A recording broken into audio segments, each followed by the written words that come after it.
سب سے بڑا نقصان یہ ہے کہ اس کی اللہ سننا بند کر دیتا ہے۔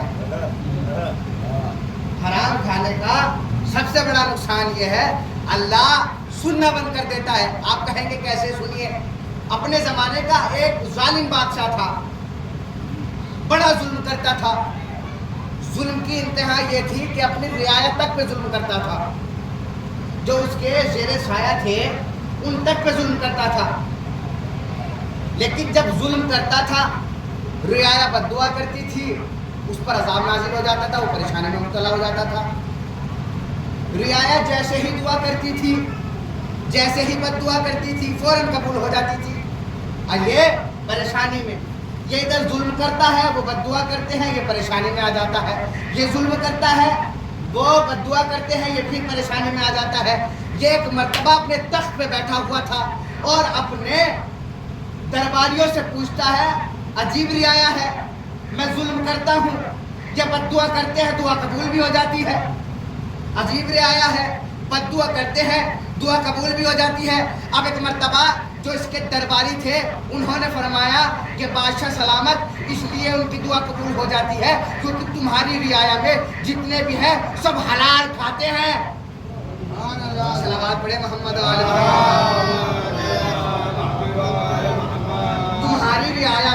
جتنے بھی ہیں سب حلال کھاتے ہیں، کوئی حرام نہیں کھاتا، سب محنت کا کھاتے ہیں، کوئی فضول کا نہیں کھاتا۔ اب ایک مرتبہ اچھا کوئی نیا طریقہ بتائیے کہ جس سے ہم بچیں، ظلم بھی کریں اور ان کی دعا بھی قبول ہو۔ کہاں ایک طریقہ ہے، کیا کسی بھی طریقے سے انہیں حرام کھلا دو، کسی بھی طریقے سے انہیں حرام کھلا دو۔ کب کیسے؟ کہ میں تمہیں طریقہ بتا دیتا ہوں، تم نے کرنا یہ ہے کہ سب کی دعوت کرنی ہے۔ تو تمہاری رعایا میں اب اعلان ہو گیا، پوری رعایا نے کہا دیکھو بادشاہ سلامت نے سب کے لیے کھانے کا اہتمام کیا ہے، لہٰذا سب کو دعوت میں بلایا ہے۔ اب پوری کی پوری رعایا کھانے پر پہنچی، سب نے کھانا کھایا۔ اب کھانا کھا کے چلے، اب جیسے ہی چلے ہیں اب بادشاہ نے ظلم کرنا شروع کیا۔ اب یہ بد دعا کرتے ہیں، دعا قبول نہیں ہوتی، بد دعا کرتے ہیں، دعا قبول نہیں ہوتی۔ کب کیوں نہیں دعا قبول ہوئی؟ کہ اس لیے کیونکہ اب شکموں میں حرام آ چکا ہے، اس لیے قبول نہیں ہو رہی ہے کہ شکموں میں حرام آ چکا ہے۔ بس جملہ لے جائیے گا، اس لیے کیونکہ شکموں میں حرام آ چکا ہے۔ عجیب انسان ہے جو ایک نوالا کھا لے، جو ایک نوالا کھا لے اس کی تو دعا قبول نہیں ہوتی، جو پورا کا پورا باغ کھا جائے اس کی کیا قبول ہو جائے گی؟ ایک صلوات پڑھے محمد وآل محمد۔ ایک لقمہ حرام کھا لے تو اس کی تو دعا قبول بند ہو جائے، اور جو پورا کا پورا باغ کھا جائے۔ اب یہ بتائیں انصاف ہے کہ نہیں؟ تو حلال کھانے کا بہت فائدہ ہے، حلال اس کھانے کا۔ دیکھیے یہ حرام و حلال ہی کا مسئلہ ہے، حرام و حلال ہی کا مسئلہ ہے۔ کیا مسئلہ ہے؟ کہ امام حسین نے یزید کے خلاف قیام کیا۔ یہ جو میں حرام و حلال اسی لیے بیان کر رہا ہوں کیونکہ مجھے آگے آپ کو سامنے ولایت علی پیش کرنی ہے، اور یاد رہے ولایت علی پیش کرنے کے لیے سب سے پہلے بنیادی جو معاملہ ہے وہ امام نے بتایا ہے کہ پہلے حلال و حرام سمجھاؤ، اس کے بعد فضائل سمجھانا، اس کے بعد فضائل سمجھانا۔ سنیے گا کیا یہ جو بنیادی فرق ہے کیوں امام حسین نے قیام کیا؟ اس لیے کیونکہ وہ جو یزید تھا اس نے کیا کیا تھا؟ وہ حلال محمدی کو حرام کر رہا تھا، حرام محمدی کو حلال کر رہا تھا۔ امام حسین اس لیے تو جب ولید کے دربار میں یزید کا خط پہنچا، ولید نے امام حسین کو بلایا اور بلانے کے بعد کہا کہ دیکھو حسین یزید کا خط آیا ہے، یزید کا خط آیا ہے اور یزید چاہتا ہے یا تو تم بیعت کر لو، یا بیعت کر لو، یا بدے سلام کرے محمد،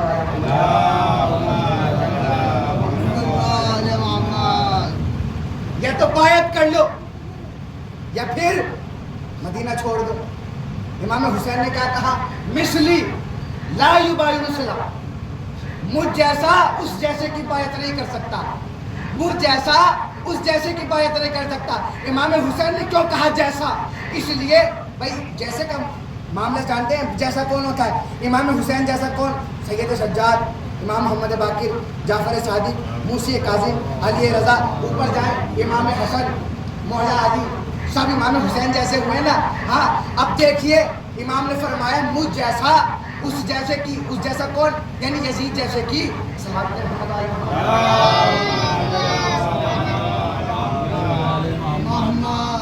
مجھ جیسا اس جیسے کی بیعت نہیں کرے گا۔